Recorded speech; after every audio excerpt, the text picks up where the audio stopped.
আসসালামু আলাইকুম। Hi friends, কেমন আছেন সবাই? আশা করি সবাই ভালো আছেন। নতুন একটি টিউটোরিয়াল নিয়ে আবার হাজির হয়ে গেলাম। আজকে আমরা ইলাস্ট্রেটরের মাধ্যমে লেটার লোগো ডিজাইন কিভাবে করতে হয় সেটা আমরা আজকে দেখব। তো ইলাস্ট্রেটরের আর্টবোর্ডের উপরে আমি একটি ডিজাইন করে রেখেছি। তো এই ডিজাইনটি কিভাবে করলাম সেটাই আজকে দেখব। তো প্রথমেই আমরা চলে যাব ফাইল মেনুতে। তো ফাইল মেনুতে যে আমরা একটি ডকুমেন্ট সাইজ দিব। তো এখানে দেখতে পারতেছেন উইথ আছে 1000 পিক্সেল এবং হাইট আছে 1000 পিক্সেল। তো 8GB মোডে রেখে আমরা এখানে ওকে ক্লিক করব। তো দেখতে পারতেছেন এখানে নতুন একটি ডকুমেন্ট ক্রিয়েট হয়েছে, বা আর্টবোর্ড বলেন বা ক্যানভাস বলেন বা ডকুমেন্ট বলেন। তো এখানে এটি ওপেন হয়েছে। তো এই আর্টবোর্ডের উপরে আমরা ডিজাইনটি করব। তো এ পর্যায়ে আমরা একটি রেক্ট্যাঙ্গল টুল নিব এবং আর্টবোর্ডের উপরে আমরা সমানভাবে আমরা একটি ফিল কালার দিয়ে দেব। তো এখানে দেখতে পারতেছেন আমাদের হোয়াইট কালার আছে। তো হোয়াইট কালারটি আমরা ফিল অবস্থা দিব এবং পাশে যে স্ট্রোক যে কালারটা আছে ব্ল্যাক, সেটা আমরা অফ করে দিব। তো এটাকে ভিজিবল করে আমরা অফ করে দিলাম। তো এ পর্যায়ে আমরা এই আর্টবোর্ডের উপরে একটি ইলিপস ক্রিয়েট করব। তো আমরা মিডল বরাবর রেখে একটি ইলিপস ড্র করলাম। তো এ পর্যায়ে আমরা এই ভিতরকে একটি কালার দিব। তো আমরা একটি কালার দিলাম, আমরা একটু বড় করে দেই। তো এ পর্যায়ে আমরা ফাইলে এডিটে যাব, এডিট থেকে কপি থেকে আবার পেস্ট ইন ফ্রন্ট যাব। তো এখান থেকে আমরা একটু ছোট করে দিব। ওকে, এ পর্যায়ে আমরা একটি কালার দিব। ওকে, একটি কালার দিলাম। তো এ পর্যায়ে আমরা শিফট এবং অল্টার ধরে এখানে নিয়ে আসব। তো শিফট ধরে একটু বড় করে নেই। ওকে, তো এই পর্যায়ে আমরা এখানে রাখি। এখানে রেখে আমরা এই কালারটিকে আমরা স্টক করে দিই। তো স্টক করে দিয়ে আমরা হোয়াইট কালার দিয়ে দিই। তো কন্ট্রোল প্লাস চেপে ধরে আমরা জুম করে নিলাম। তো আমরা সঠিক জায়গায় বসিয়ে নেই। ওকে, তো এই পর্যায়ে আমরা একটা অল্টার ধরে আমরা অল্টার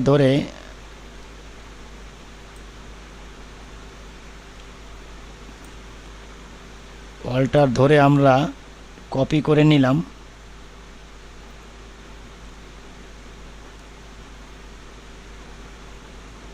তো কপি করে আমরা সঠিকভাবে বসিয়ে নিব।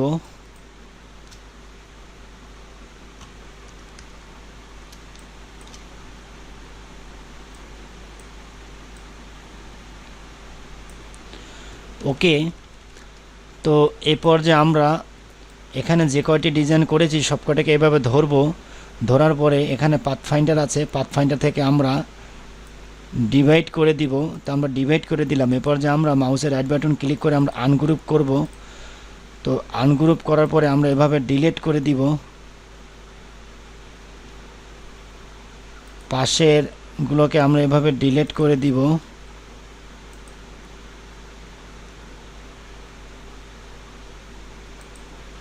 ওকে, আমরা ডিলিট করে দিয়েছি। তো এ পর্যায়ে আমরা এভাবে ধরব, শিফট ধরে এটাকেও ধরব। ধরে পরে আমরা পাথফাইন্ডার থেকে আমরা ইউনিট করে দিব।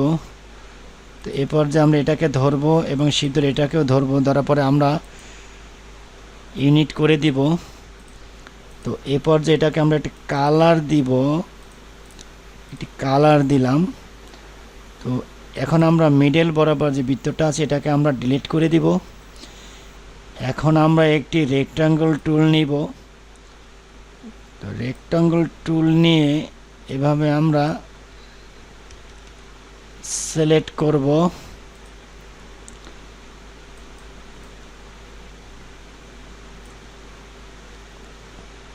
ওকে, এখন আমরা এটাকে হোয়াইট কালার করে দিব। তো হোয়াইট কালার এইভাবে আমরা করতে পারি। ওকে, তো এখন আমরা এটা সিলেকশন অবস্থায় আছে, শিফট ধরে আমরা এটাকেও সিলেক্ট করে দেই। ওকে, আমরা এটাকে রেক্টাঙ্গুল সিলেক্ট থাকা অবস্থায় আমরা শিফট ধরে উপর এটাকেও আমরা সিলেক্ট করি এবং এখান থেকে মাইনাস ফন্ট করে দিই। তো মাইনাস হয়ে গেছে। তো এখন আমরা এটাকে ধরি এবং এটাকে ধরি, এই দুটাকে ধরি আমরা ইউনিট করে দেই। তো দেখতে পারতেছে না, ইউনিট হয়ে গেছে। তো এখন আমরা এটাকে যদি এভাবে সিলেক্ট করে আমরা যদি এক আইড্রপার টুল দিয়ে আমরা যদি গ্রেডিয়েন্ট কালারে ক্লিক করি তো এটা সিলেক্ট হয়ে যাবে। তো এই গ্রেডিয়েন্ট কালারটা আমি এখানে আগেই করে রেখেছি এবং এটাকে ধরবো। এটাকে ধরার পরে আমরা আইড্রপার টুল নিব। আইড্রপার টুল নিয়ে আমরা এভাবে ক্লিক করব। তো এভাবে ক্লিক করার পরে আমরা যদি এভাবে টেনে কালারগুলা এভাবে দিয়ে দেই, এভাবে যদি কালারগুলা দিয়ে দেই অর্থাৎ উল্টিয়ে দিব, তাহলে আমাদের এই কালারটি ঘুরে যাবে।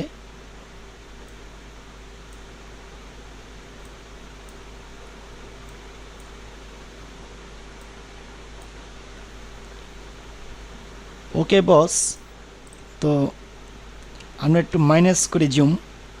তো দেখলেন যে ইলাস্ট্রেটর সফটওয়্যার মাধ্যমে আমরা একটু টেকনিক অবলম্বন করলেই একটু লেটার লোগো ডিজাইন করতে পারি। তো আপনারা প্র্যাকটিস করবেন। এখানে আরও বিভিন্ন গ্রেডিয়েন্ট কালার দেয়া যেতে পারে, লাইভ টিপ করা যেতে পারে। তো আপনারা এগুলো করে প্র্যাকটিস করে দেখবেন। তো ভিডিওটি যদি ভালো লাগে অবশ্যই লাইক শেয়ার কমেন্টস করতে ভুলবেন না এবং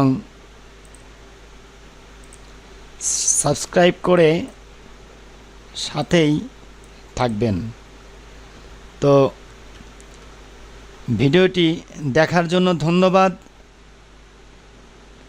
নেক্সট টিউটোরিয়াল অবশ্যই দেখবেন।